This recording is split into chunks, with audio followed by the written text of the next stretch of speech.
there's this phenomenon in psychology which is sort of scope insensitivity. Like you can imagine what one person looks like, and you can imagine what 100 people looks like. But if you imagine a million people, like you literally can't imagine it. And if you imagine a billion people, like there's just no way in our minds to fathom what a billion people looks like.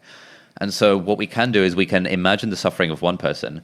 But if we scale it up like to the 3,000 people that died during 9/11, again, we have no real way of imagining that suffering. And so it's just not the way our brains are wired. And so what this article argues is that don't worry if you don't care about the suffering of others. You do, because you care about the suffering of one person. It's just that your brain is not designed to handle that sort of magnitude of stuff. And the reason I came across this is because recently I've taken this thing called the Giving What We Can pledge. I don't know if you've come across this before. Is it the Will guy who started it from the UK? Yes. Yeah, Will McCaskill, and like effective altruism and stuff. Yeah, exactly.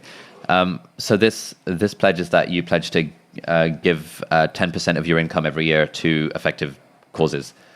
And before, this is quite an expensive decision to make because 10%, it's like an extra 10% tax for the rest of your life.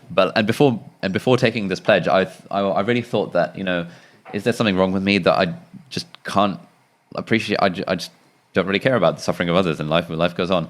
But then reading this article, it was like, actually, no, it's, you don't have to emotionally care about it because you physically can't comprehend that, but you can kind of do the good thing anyway. So that kind of made me feel a lot better because I also used to think that there was something wrong with me, that I was a heartless person. Prick.